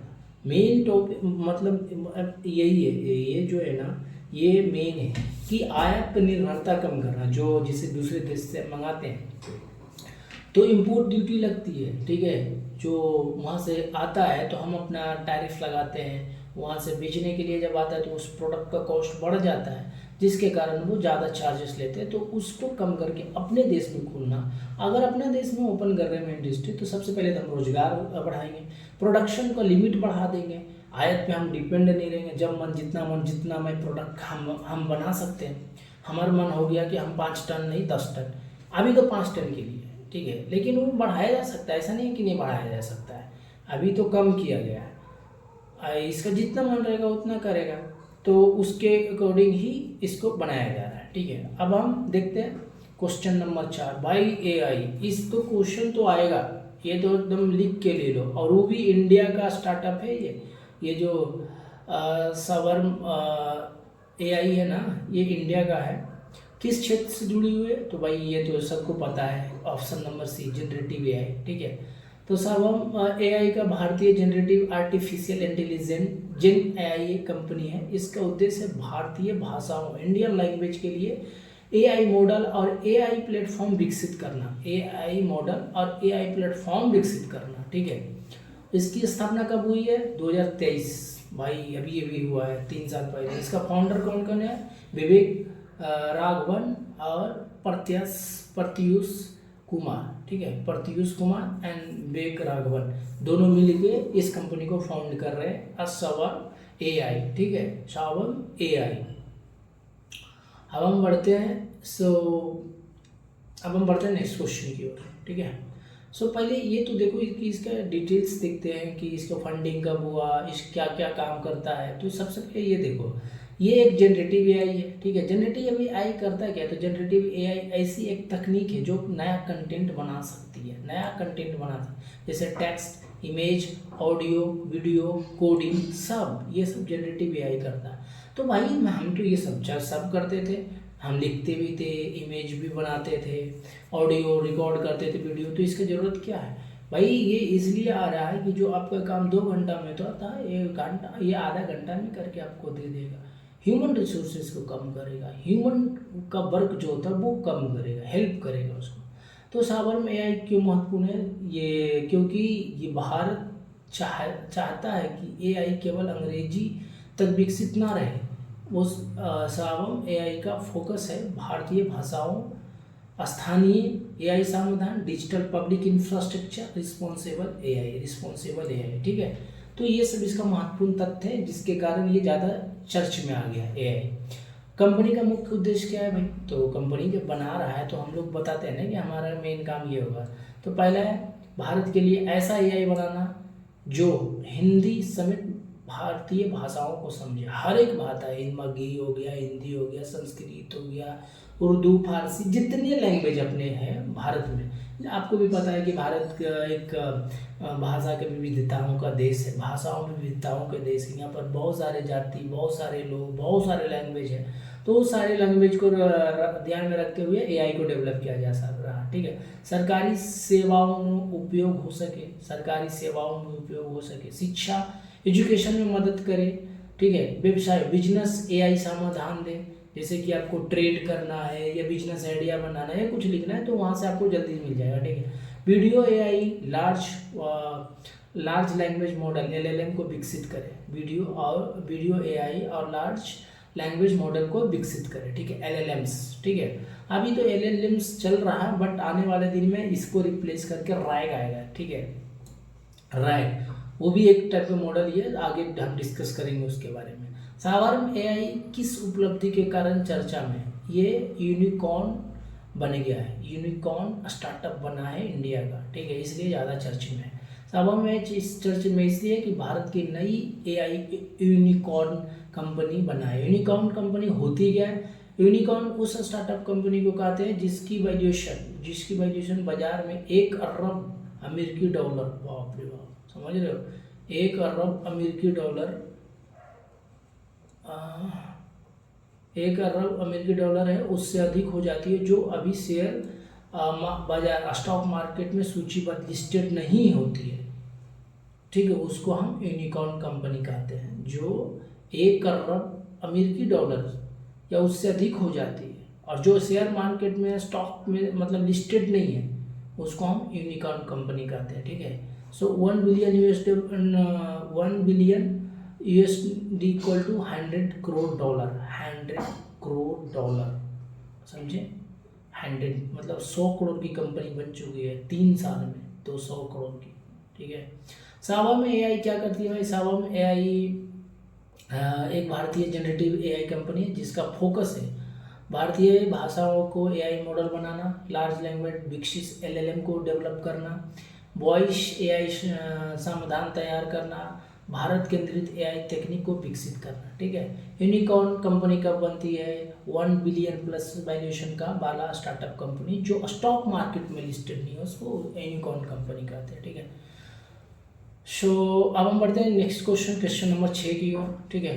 भारत 2022 से 23 जून 2026 को किस बैठक की मेजबानी करेगा, तो भाई ये करेगा, ऑप्शन नंबर इसका है C, ये MBBI है पूरा, ये क्वेश्चन तो आएगा ही आएगा, इसको तो भूलना ही मत, ठीक है। और वो भी सबसे ज़्यादा CDS हो गया, NDA हो गया, आर्मी वाला हो गया, पुलिस हो गया, ये सब में आएगा। सो ब्रिक्स NSA का मीटिंग भारत 22 और 23 जून को 2026 को किस बैठक को मेजबानी करेगा, तो ब्रिक्स NSA मीटिंग का, ठीक है।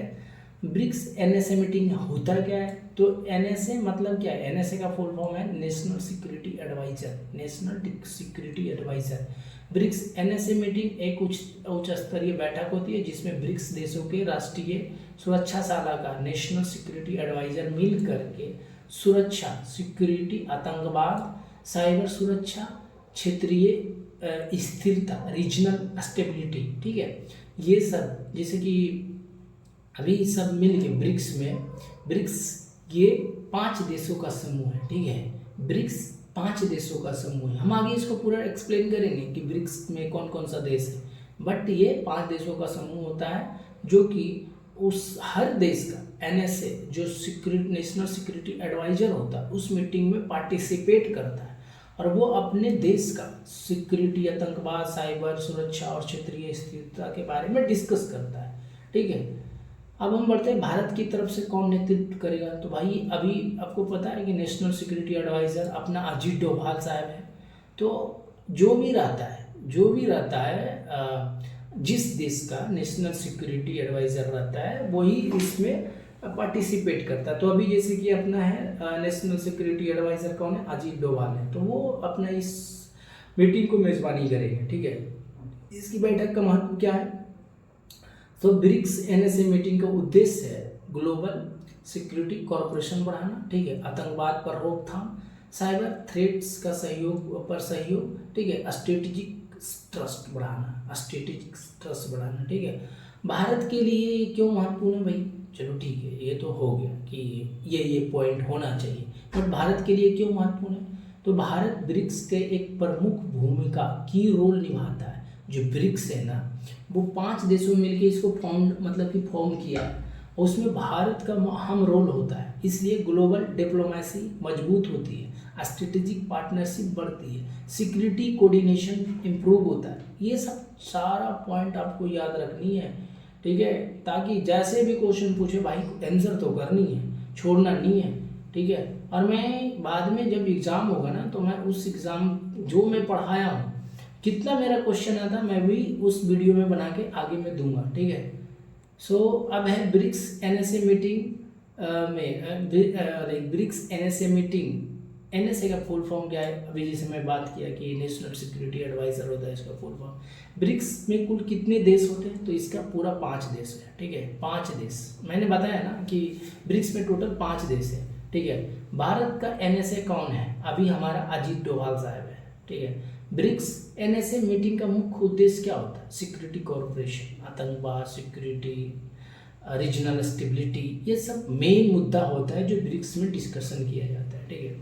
सो अब हम एक टेबल फॉर्म में देखते हैं इसको, ठीक है। टेबल फॉर्म में कैसे है? यहाँ पर क्या है ना कि एक सुपर रैपिड फायर जैसे रिवीजन कर सकते हो। मीटिंग कौन करेगा? ब्रिक्स एनएसए, ठीक है। मीटिंग का नाम क्या है? BRICS NSA meeting. डेट कब है? 22-23 जून 2026। ये होने वाला का होस्ट कंट्री कौन है इस बार?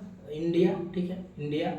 को चेयरपर्सन कौन होगा इंडिया का? अजीत डोभाल, जो कि अभी नेशनल सिक्योरिटी एजेंसी का कि ये है एनएसए, नेशनल सिक्योरिटी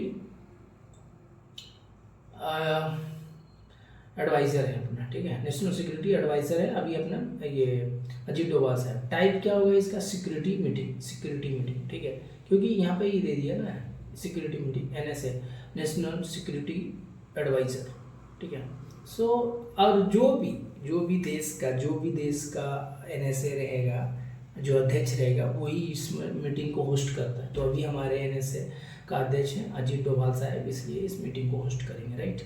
तो अब हम बढ़ते हैं नेक्स्ट क्वेश्चन की ओर। Question number 7, BRICS NSA meeting का अध्यक्षता कौन करेगा? जैसे कि मैंने बात किया पिछले क्वेश्चन में, इसका ऑप्शन नंबर सी होगा, अजीत डोभाल, क्योंकि अभी एनएसए का एडवाइजर है वो, ठीक है। सो अभी अब हम देखते हैं क्वेश्चन नंबर 8, एनडीबीए का पहला सेंट्रल एशियन सदस्य कौन बना? ऑप्शन नंबर बी एनडीबीए एनडीबीए का फुल फॉर्म क्या होता है? न्यू डेवलपमेंट बैंक, ठीक है। यह एक मल्टी मल्टीलेटरल डेवलपमेंट बैंक होता है, मल्टीलेटरल, जैसे एनडीबी बैंक क्या होता है, मल्टीलेटरल डेवलपमेंट बैंक है, जिससे ब्रिक्स देशों ने मिल के बनाया है। कौन बनाया है, ये भी पूछा जा सकता है कि जो मल्टीलेटरल डेवलपमेंट बैंक है किसने बनाया, तो ब्रिक्स देशों ने मिल के बनाया। ठीक है, एनडीबीए का स्थापना कब हुई थी, 2014 में, जब हमारा देश का प्रधानमंत्री नरेंद्र मोदी बने थे, तभी ब्रिक्स फॉर्म हुआ था। ठीक है, ब्रिक्स फॉर्म हुआ था, उसमें सबसे ज़्यादा रोल निभाने वाला अपना ही देश है, भारत। ठीक है, और एनडीबीए का स्थापना कब हुआ, जो एनडीबीए नहीं एनडीबीए का स्थापना, ब्रिक्स नहीं, एनडीबीए का स्थापना कौन हुआ, कब हुआ था, 2014 में। ठीक है, ब्रिक्स समिट ब्राज़ील में, ब्रिक्स समिट ब्राज़ील में इसकी घोषणा हुई थी। मतलब ब्रिक्स समिट का घोषणा कहाँ हुआ था, ब्राज़ील में हुआ था। एनडीबीए का स्थापना कब हुआ था, 2014 में। एनडीबीए का स्थापना कौन किया था, ब्रिक्स देशों ने मिलकर किया था। ब्रिक्स देश में कितने देश आते हैं, 5। कौन कौन, B for Brazil, R for Russia, I for India, C for China, S for South Africa. ठीक है, ये 5 देश मिलके ब्रिक्स बनाया। ब्रिक्स को ने फिर ब्रिक्स ने एक एनडीबीए बैंक बनाया, 2014 में स्थापित किया गया था। अब ब्रिक्स का समिट जो हुआ था ब्राज़ील में, सबसे पहले इसकी घोषणा हुई थी। ठीक है, सो फाउंडिंग मेंबर्स कौन कौन है, 5 है। मैं जैसे पिछले में बताया कि ये 5 फाउंडिंग मेंबर कौन कौन, ब्राज़ील, रसिया, इंडिया, चाइना, साउथ अफ्रीका। एनडीबीए का मुख्य उद्देश्य क्या है भाई, एनडीबीए का मुख्य उद्देश्य है infrastructure development, sustainable development project. ठीक है, developing country for financial support देना, वर्ल्ड बैंक, आईएमएफए का अल्टरनेटिव रूप में काम करना। तो ये सब मुख्य एनडीबीए का मुख्य उद्देश्य है। ठीक है, एनडीबीए का मुख्य उद्देश्य ये 5 है। इसको भी पूछा जा सकता है आपको क्वेश्चन में, ऑब्जेक्टिव में घुमा के अगर पूछेगा तो मैं बस यही बोलूँगा कि आप पूरा क्लास स्टार्टिंग से एंड तक देखना, एक भी टॉपिक आपका, एक भी चीज़ें छूटेगा नहीं अगर आपने पूरा फॉलो किया तो। और मैं ये भी मैं बता रहा हूँ कि मैं जो पढ़ा रहा हूँ ना, ये क्वेश्चन में डायरेक्ट पूछे जाएंगे एग्ज़ाम में। मैं दिखाऊंगा आपको आने वाले एग्ज़ाम को, मैं क्वेश्चन, जब हमारे पास क्वेश्चन पेपर आएगा तो मैं क्वेश्चन पेपर से जितना जीके जीएस आएगा मैं वो भी एक्सप्लेन करके बताऊंगा कि मेरा पढ़ाया हुआ क्या क्या आया। ठीक है, तो क्लास मिस मत करना। अगर मिस भी करते तो कोई बात नहीं है, बाद में देखो, लेकिन शुरू से अंत तक देखना, बीच से नहीं। और बीच से भागना भी मत, स्टार्टिंग में ही छोड़कर मत भागना, लास्ट तक देखना। ठीक है, एनडीबीए की स्थापना किस संगठन ने किया था, ब्रिक्स ने किया। एनडीबीए का मुख्य उद्देश्य क्या है, इंफ्रास्ट्रक्चर डेवलपमेंट को सपोर्ट करना। ठीक है, एनडीबीए का पहला सेंट्रल एशियन देश कौन है, ठीक है, एनडीबीए का पहला सेंट्रल देश ये है। ठीक है, सो अपना याद रखना, एक भी मत छोड़ना। ठीक है, अब उधर, ठीक है, सो अभी ये तो हो गया है। मतलब आप इसको, एनडीबीए का हेडक्वार्टर भी पूछ सकता है। एनडीबीए का headquarter central Asia development financing मजबूत करना। ठीक है, एनडीबीए का विस्तार ब्रिक्स से बाहर भी हुआ है। एनडीबीए का विस्तार ब्रिक्स से बाहर भी हुआ है, सेंट्रल एशिया में डेवलपमेंट फाइनेंसिंग मजबूत करने के लिए। ठीक है, और एनडीबीए का हेडक्वार्टर कहाँ है, संघाई।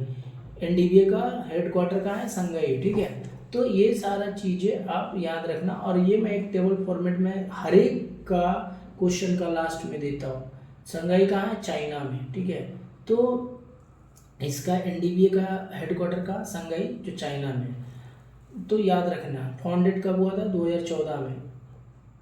ठीक है, एनडीबीए फाउंडेड कब हुआ था, 2014 में। तो ये सारी चीज़ें एनडीबीए के बारे में, ब्रिक्स से तो कम आएगा लेकिन एनडीबीए से ज़्यादा क्वेश्चन आएगा, तो इसको याद ही रखना पूरा, एक भी टॉपिक छूटना नहीं चाहिए भाई। अब हम बढ़ते हैं क्वेश्चन नंबर 9 की ओर। खान क्वेस्ट 2026 कहाँ आयोजित होगा।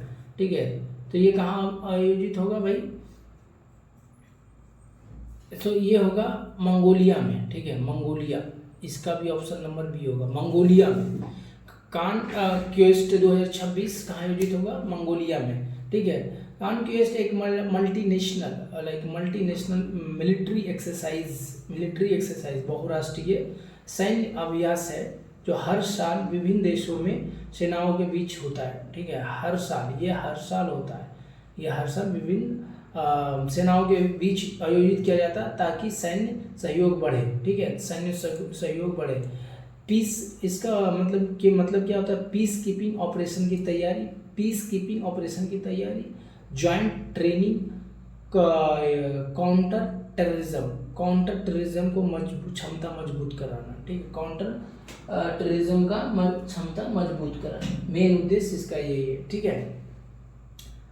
अब ये कहाँ आयोजित होता है? तो मुख्य रूप से मंगोलिया में होता है, ठीक है, मुख्य रूप से मंगोलिया में होता है। खास जगह मंगोलिया के मिलिट्री ट्रेनिंग एरिया होती है, खास जगह मंगोलिया के मिलिट्री ट्रेनिंग एरिया होती है। भारत की भागीदारी क्या होती है भाई? तो भारत इसमें हिस्सा लेता है, इंडियन आर्मी कंटिजेंट भेजता है, यूएन पीस कीपिंग ऑपरेशन की तैयारी होती है, joint drill and tactical training होती है, ठीक, टैक्टिकल ट्रेनिंग होती है। सो ये सब चीज़ें आएगा कि भारत की भागीदारी क्या होती है, कैसे क्या काम करते हैं, ठीक है, तो ये सब आएगा। आप एक एक चीज़ छोड़ना मत भाई, एक एक चीज़ देखना, क्लास को मिस करना मत करना, बीच से छोड़कर मत भागना, फिर बाद में पछताओगे। अगर आपका क्वेश्चन यहाँ से डायरेक्ट आ रहा है और आपने पढ़ा नहीं था और वो क्वेश्चन आपका मिस हो गया तो पछताने के सिवा कुछ नहीं मिलेगा, ठीक है। तो आप एक एक चीज़ पढ़ना, ठीक है। तो कॉन्क्वेस्ट भारत में क्या भेजता है? तो इंडियन आर्मी कंटिजेंट भेजता है, ठीक है। कान का क्वेस्ट का मुख्य उद्देश्य क्या है? तो पीस कीपिंग और मिलिट्री कोऑपरेशन बढ़ाना। कान क्वेस्ट 2026 कहाँ आयोजित हो रहा है? मंगोलिया में, ठीक है। अब हम बढ़ते हैं क्वेश्चन नंबर 10 की ओर। कान क्वेस्ट 2026 किस प्रकार का अभ्यास है? तो यह है मल्टीनेशनल मिलिट्री एक्सरसाइज, ठीक है, यह है एनुअल मिलिट्री एक्सरसाइज होती है। तो मल्टीनेशनल मिलिट्री एक्सरसाइज है, किस प्रकार के अभ्यास है? मल्टीनेशनल मिलिट्री एक्सरसाइज है। कॉन्क्वेस्ट एक वार्षिक बहुराष्ट्रीय सैन्य अभ्यास है, ठीक है, जिसका आयोजन मंगोलिया करता है। इसका उद्देश्य विभिन्न देशों के सैनिकों के बीच संयुक्त प्रशिक्षण, joint training, UN peace keeping operation की क्षमता बढ़ाना। इसका हमेशा मंगोलिया में ही होता है, जहाँ पे एक स्पेसिफाई किया जाता है जगह का। इसमें हर देश का मिलिट्री आता है, जिसे हमारे देश से इंडियन आर्मी कंटिजेंट भेजा जाएगा, ठीक है। ये किस टाइप का अभ्यास होता है? मल्टीनेशनल मिलिट्री एक्सरसाइज है, ठीक है। मुख्य उद्देश्य क्या है इसका? पीस कीपिंग की तैयारी, multinational military corporation, joint training and tactical coordination सुधारना, इंटरऑपरेबिलिटी, अलग अलग देशों की सेनाओं के साथ मिलकर काम करने की क्षमता बढ़ाना, ठीक है। भारत की भागीदारी क्या होती है?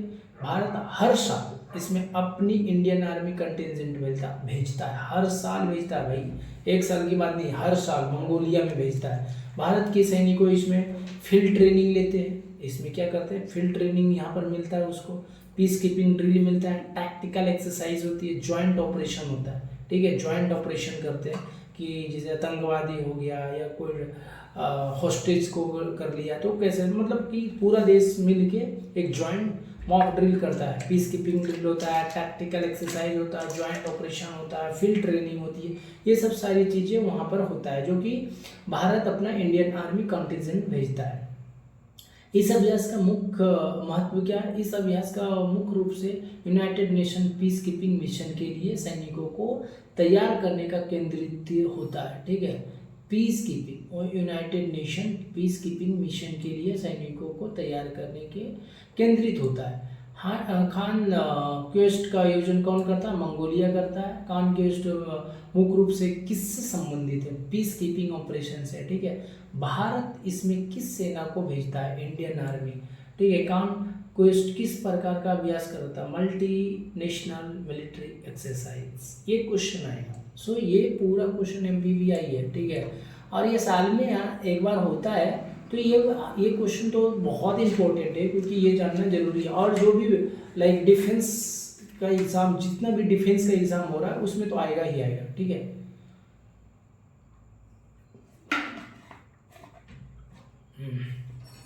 अब हम बढ़ते हैं, जैसे कि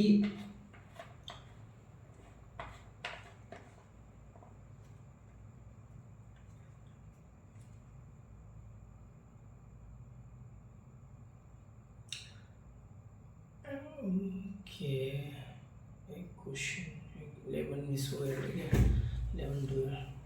सो ये है UA ने क्यों शुरू किया? तो जैसे कि इस क्वेश्चन को बाद में देखेंगे, ठीक है। Question number 13, green hydrogen mission का उद्देश्य क्या था? तो ये भी पता है क्या, क्लीन एनर्जी। ठीक है, क्लीन एनर्जी इसका प्रोसेस क्या होता है, मैं पिछले क्वेश्चन पे पूरा डिस्कशन एक्सप्लेन किया हूँ, फिर भी मैं यहाँ पर डिस्क्रिप्शन डाल दिया हूँ, आप इसको 1 बाय 1 करके जाना, और कोई भी मतलब कि डाउट आएगा तो आप डायरेक्ट पिन करना, मैं इसको बताऊँगा। ठीक है, तो इसका कोई टेंशन नहीं है, बाकी मैं एक्सप्लेन कर दिया हूँ पिछले क्वेश्चन पे, यहाँ पर पूरा एक्सप्लेनेशन का डिस्क्रिप्शन डाल दिया हूँ। अब हम बढ़ते हैं क्वेश्चन नंबर 14 की ओर। योगा पार्क पोर्टल किससे संबंधित है? ठीक है, योगा पार्क पोर्टल किससे संबंधित है? ये क्वेश्चन भी MBB आई है। ठीक है, ये आएगा ही आएगा, तो ये है option number B, prevent health care. Prevent health care क्या होता है? तो रोग आने से पहले रोकना ही प्रिवेंट हेल्थ केयर कहता है। ठीक है, मुख्य लक्ष्य क्या है इसका? लोगों को योग प्रति जागरूक करना, स्वस्थ जीवन शैली लाइफ स्टाइल को बढ़ावा देना, शारीरिक और मानसिक स्वास्थ्य सुधार। ठीक है, योग पार्कों की जानकारी उपलब्ध कराना, फिट इंडिया अभियान को मजबूत करना, फिट इंडिया। ठीक है, या ये क्वेश्चन आ सकता है। ठीक है, प्रिवेंट हेल्थ केयर तो नहीं आएगा, लेकिन जो होगा योग पार्क पोर्टल किससे संबंधित है? Prevent health care. इसका मुख्य उद्देश्य क्या है? Fit India. ठीक है, प्रिवेंट हेल्थ केयर का क्या होता है? तो मैं जैसे बताया, प्रिवेंट हेल्थ केयर का मतलब है बीमारी होने से पहले उससे रोकने का उपाय। प्रिवेंट हेल्थ केयर का मतलब है बीमारी होने से पहले उसको रोकने का उपाय, जैसे योग, व्यायाम, हेल्थ डाइट, नियमित चेकअप, ये सब सारी चीज़ें हैं कि आप पहले से ही अपने बॉडी को पूरा फिट करके रख रहे हो, टेस्ट करा रहे हो, तो कोई भी बीमारी आने से पहले ही आपको पता चल जाएगा, तो ताकि वो बीमारी आपको ज़्यादा नुकसान ना पहुँचाए। भारत में महत्व क्या? भारत सरकार योग को ग्लोबल वेलनेस सिस्टम के रूप में बढ़ावा दे रही है। ग्लोबल वेलनेस, ये भी पूछा जा सकता है कि सरकार योगा को किस टाइप से मतलब किस mission, fit India mission start किया है, ये किस टाइप से दे रहा है? तो ग्लोबल वेलनेस सिस्टम के रूप में बढ़ावा दे रहा। ठीक है, इसमें होता है मुख्य रूप से योग से जुड़े प्रमुख पहल डाला गया, international day of yoga, fit India movement. ठीक है, डिजिटल योगा इनिशिएटिव। ठीक है, इनिशिएटिव जो भी है, योगा पार्क डेवलपमेंट। तो सरकार कंटिन्यूसली इस क्षेत्र को बढ़ावा दे रही है और डेवलप करते जा रही है। ठीक है, योगा पार्क पोर्टल किससे संबंधित है? Prevent health care. ठीक है, प्रिवेंट हेल्थ केयर का उद्देश्य क्या? बीमारी को रोकना। ठीक है, योगा किस प्रकार की हेल्थ केयर होता है? Prevent health care. ठीक है, तो ये सारी चीज़ें आपको याद रखना है, ये आने वाले एग्जाम में आपको देखने को मिलेगा। अभी जैसे कि साहब हम AI के किस तकनीक पर काम करता है? तो जनरेटिव AI। ये क्वेश्चन को भी मैं पूरा एक्सप्लेन किया हूँ, ये भी क्वेश्चन MBA भी आई है, बट ये क्वेश्चन को मैं पूरा एक्सप्लेन किया हूँ पिछले सेशन में, तो आप इसको पिछले क्वेश्चन पे देखना। पिछले क्वेश्चन में ऑलरेडी मैं पूरा एक्सप्लेन किया हूँ, तो वहाँ पे आपको पूरा देखने को मिलेगा। अब हम AI एक भारतीय आर्टिफिशियल इंटेलिजेंस स्टार्टअप है जो खास करके जनरेटिव AI तकनीक पर काम करता है। सावर AI का मुख्य उद्देश्य भारतीय भाषाओं को AI मॉडल बनाना, voice based AI system develop करना, India centric large language model AI LLM बनाना, डिजिटल इंडिया और AI मिशन को सपोर्ट करना। ठीक है, सो ये क्वेश्चन को मैं ज़्यादा यहाँ पे एक्सप्लेन नहीं लिखा हूँ, क्योंकि मैं पिछले क्वेश्चन पे ही पूरा इसके बारे में बता चुका हूँ। ठीक है, तो मैं यहाँ पे ज़्यादा एक्सप्लेन नहीं किया। अभी है क्वेश्चन नंबर 16, टाइम 100 सपोर्ट 2026 में शामिल भारतीय खिलाड़ी कौन है? स्मृति मंदाना, ऑप्शन नंबर बी, स्मृति मंदाना। टाइम 100 स्पोर्ट्स क्या है? टाइम 100 स्पोर्ट्स एक प्रतिष्ठित सूची है, लिस्ट है, जिसमें टाइम मैगजीन जारी करता है। कौन जारी करता है? टाइम स्पोर्ट्स या टाइम 100 कौन जारी करता है? Time magazine. ठीक है, इसमें दुनिया के 100 प्रभावशाली इन्फ्लुएंसर खेल व्यक्तियों को शामिल किया जाता है। किसको शामिल किया जाता है भाई? खेल व्यक्तियों को, सबसे प्रभावशाली खेल व्यक्तियों को शामिल किया है 100 में। टाइम 100 स्पोर्ट का एक प्रतिष्ठित सूची है जो कि टाइम मैगजीन रिलीज करती है। इसमें दुनिया के टॉप 100 सबसे प्रभावशाली खेल व्यक्तियों को शामिल किया जाता है। ठीक है, भारत से कौन शामिल हुई है? तो भारतीय महिला खिलाड़ी टीम स्टार बल्लेबाज स्मृति मंदाना। ठीक है, अब है स्मृति मंदाना क्यों चर्च में रही? क्योंकि भारत की प्रमुख ओपनिंग बल्लेबाज है। ICC वोमेन क्रिकेट में लगातार बेहतरीन प्रदर्शन, महिला क्रिकेट ग्लोबल रिकॉग्निशन दिलाने में योगदान, महिला क्रिकेट को ग्लोबल रिकॉग्नाइजेशन दिलाने में योगदान, ओडीआई T20 दोनों में कंसिस्टेंट परफॉर्मेंस। जैसे विराट कोहली है ना, वैसे ही स्मृति मंदाना है वुमेन्स क्रिकेट में स्मृति मंदाना और अपना मेन में विराट कोहली, ठीक है। तो टॉप 100 में शामिल होने का मतलब क्या है, इस सूची में शामिल होने को दर्शाता है कि खिलाड़ी ग्लोबल इम्पैक्ट बहुत बड़ा है, ठीक है। वह अपने स्पोर्ट्स में वर्ल्ड वाइड इन्फ्लुएंस रखती है, वह फ्यूचर ऑफ स्पोर्ट्स के को सेव करती है, ठीक है। तो ये सारी चीज़ें होती है टाइम 100 स्पोर्ट किससे संबंधित है, ये स्पोर्ट्स इन्फ्लुएंसर पीपल लिस्ट है, ठीक है। टाइम 100 स्पोर्ट 2026 में भारत से कौन शामिल हुआ, स्मृति मंदाना। स्मृति मंदाना किस खेल से संबंधित है, क्रिकेट है। अब एक लाइन में कैसे इसको याद करें, time sport 2026 Smriti Mandhana, Indian women cricket global influencer, ठीक है। सो इस टाइप से याद रख सकते हैं। अब हम क्वेश्चन नंबर 17 की ओर बढ़ते हैं। भारतीय महिला क्रिकेट में संयुक्त रूप से सबसे अधिक विकेट लेने वाली खिलाड़ी कौन बनी, यह है लाइक दीप्ति शर्मा, ठीक है। इसका भी ऑप्शन नंबर होगा बी, ये भी MBBI क्वेश्चन है, ठीक है। MBBI Deepti Sharma, option number B. तो भारतीय महिला क्रिकेट में संयुक्त रूप से अधिक विकेट लेने वाली खिलाड़ी कौन बनी, दीप्ति शर्मा, ठीक है। चर्च में क्यों गई, तो दीप्ति शर्मा भारतीय महिला क्रिकेट के प्रमुख ऑलराउंडर खिलाड़ी है। हाल ही में उन्होंने भारत के लिए वनडे, ओडीआई, T20 और अंतर्राष्ट्रीय क्रिकेट में शानदार प्रदर्शन करते हुए संयुक्त रूप से सबसे अधिक विकेट लेने में शीर्ष स्थान हासिल किया, मतलब पहला स्थान हासिल किया, ठीक है। अब हम बढ़ते हैं, इनकी खासियत क्या है, ये ऑलराउंडर परफॉर्मेंस करते हैं, ठीक है। बैटिंग बॉलिंग दोनों योगदान, मिडिल ऑर्डर बल्लेबाजी, ऑफ स्पिन गेंदबाज, ये स्पिनर है, ठीक है। ऑफ स्पिन जैसा जिसे स्पिन कर देते हैं ना, ऑफ स्पिन, ये भी ऑफ स्पिन गेंदबाज है, ठीक है। बॉलिंग स्ट्रेंथ क्या है, consistent wicket taking ability, middle over में कंट्रोल, प्रेशर सिचुएशन को विकेट निकालना। महिला क्रिकेट महत्व, ठीक है। तो महिला क्रिकेट टीम में बॉलिंग अटैक को बैलेंस देती है, सीनियर प्लेयर के साथ मिलकर मैच कंट्रोल करती है, ठीक है। टीम बैकबोन ऑलराउंडर मानी जाती है, ठीक है। इसको वन लाइन में आप समझ सकते हो, Deepti Sharma Indian women cricket में दीप्ति शर्मा कौन है, इंडियन क्रिकेटर है, इंडियन वोमेन क्रिकेटर है। वो क्या, उनका रोल क्या है इंडियन क्रिकेट टीम में, ऑलराउंडर है, जॉइंट हाईएस्ट विकेट रिकॉर्डर है, ठीक है। अब हम बढ़ते हैं क्वेश्चन नंबर 18 की ओर। फीफा वर्ल्ड कप 2026 में किस खिलाड़ी ने केलॉस को रिकॉर्ड बराबरी की है, तो मेसी, ठीक है। केलॉस फीफा वर्ल्ड कप के इतिहास में सबसे ज़्यादा गोल मारने वाले खिलाड़ी हैं पूरा वर्ल्ड में, ठीक है। इतिहास में, पूरा हिस्ट्री में, पूरा इतिहास में सबसे ज़्यादा गोल मारने वाला खिलाड़ी है। कितना मारा है, 16 गोल, ठीक है।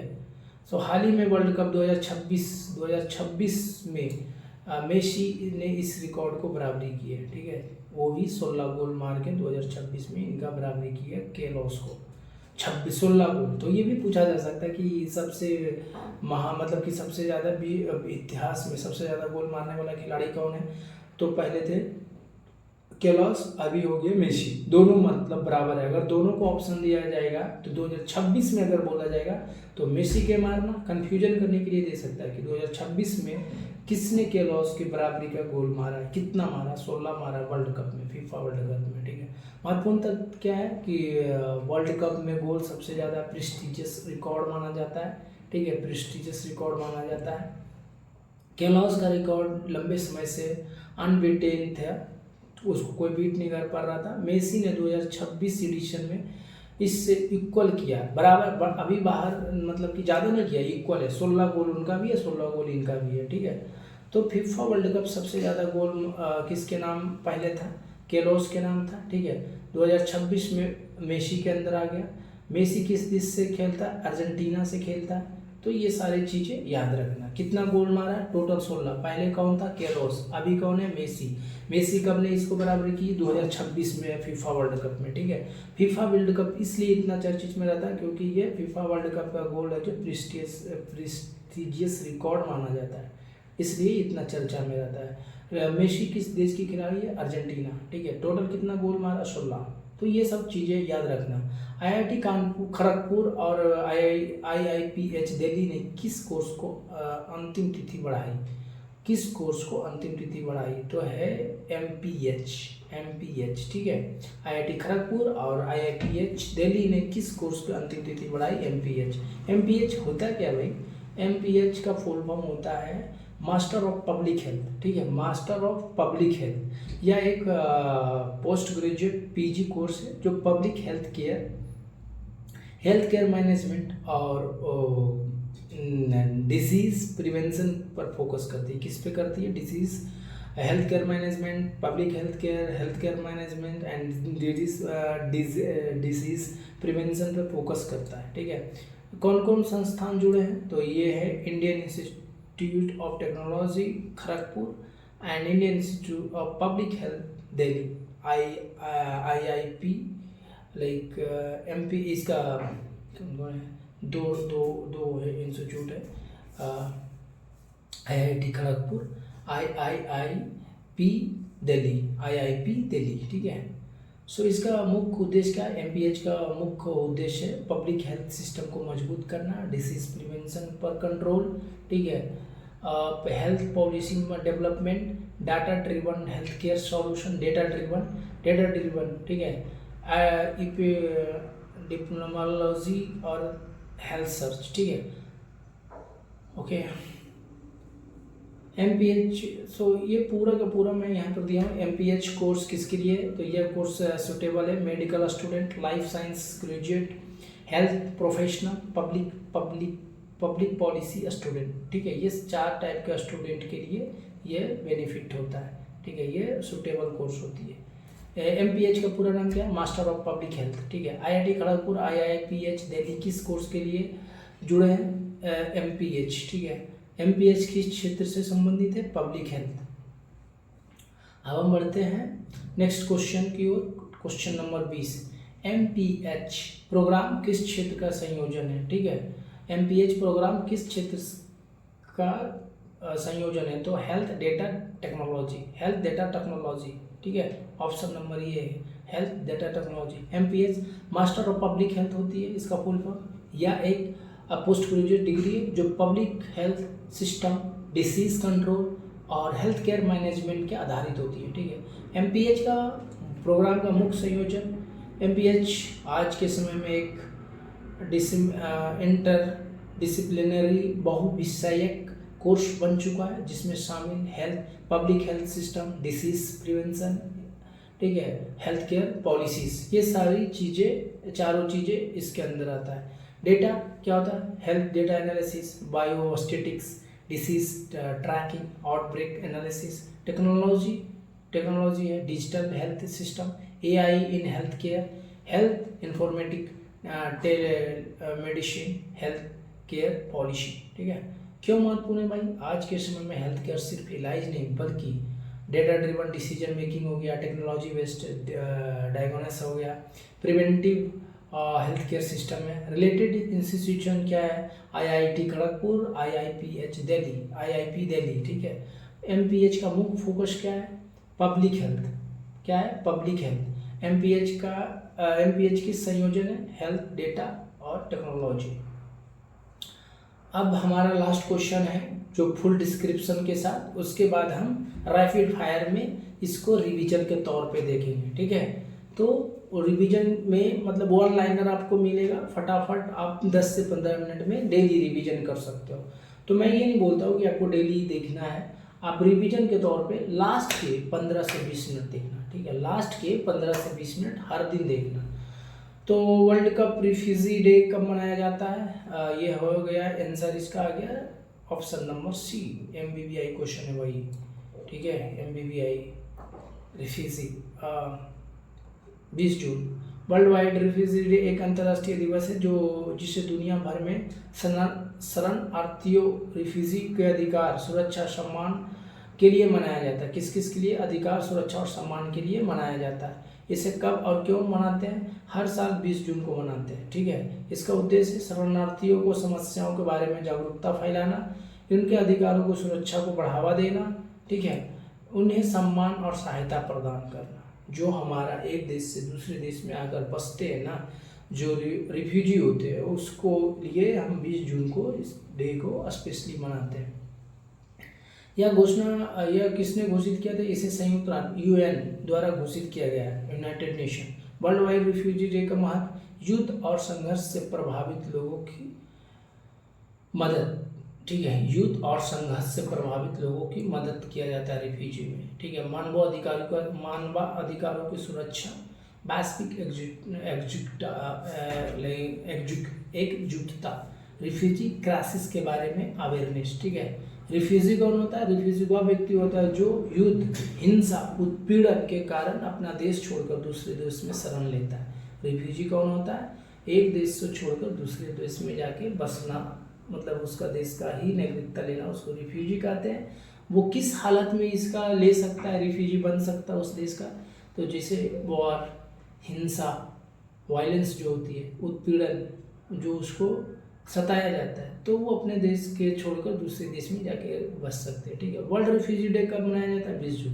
वर्ल्ड रिफ्यूजी डे किस संगठन के द्वारा घोषित किया गया है? UN के द्वारा। रिफ्यूजी कौन होता है? जो व्यक्ति युद्ध या हिंसा के कारण अपना देश छोड़ता है, ठीक है। सो आज का एक्सप्लेनेटिव क्वेश्चन खत्म हुआ। अब हम बढ़ते हैं रैपिड फायर की ओर, जो कि हमारा 1 लाइनर आपको मिलेगा। पहला कौन सा है? Question number 22, BRICS NSA meeting कब होने वाला है? 22-23 जून, ठीक है। इसका NSA कौन है? अभी हमारा NSA है जो कि अजीत डोभाल साहब है, जो इस मीटिंग को अध्यक्षता करेंगे, ठीक है। NDBA first central Asian member कौन है? ये है अपना सेंट्रल एशिया का मेंबर, ठीक है। पहले तो 5 है ही अपने पास, but NDBA central bank Asian का फर्स्ट है ये। सोशल मीडिया मिनिमम एज कितना है? UA का सोशल मीडिया मिनिमम एज कितना? 15 ईयर, ठीक है। कोल टू अमोनियम नाइट्रेट प्रोजेक्ट कहाँ है? उड़ीसा, ठीक है। अब green hydrogen mission clean energy के तहत चलाया गया। Yoga park portal preventive health care, ठीक है। टाइम 100 स्पोर्ट्स स्मृति मंदाना। वर्ल्ड रिफ्यूजी डे 20 जून, ठीक है। ब्रिक्स NSA चेयरपर्सन कौन है? अपना अजीत डोभाल। कैन क्यूसेट होस्ट कौन कर रहा? मंगोलिया। कान क्यूसेट टाइप किस टाइप की होती है? Military exercise. AI as verification country कौन है? UAE, ठीक है। जो 15 साल का बैन लगाया, 15 साल के नीचे के सोशल मीडिया प्लेटफॉर्म पे अपना कंटेंट नहीं डालेगा, UN ने इसका बैन लगाया है और उसका वेरिफिकेशन AI के थ्रू करेगा, ठीक है। MPH का पार्टनर इंस्टीट्यूट कौन है? MPM का IIPH Delhi. MPH partner IIT Kharagpur, 2 देश है। Surround AI domain generative AI है, ठीक है।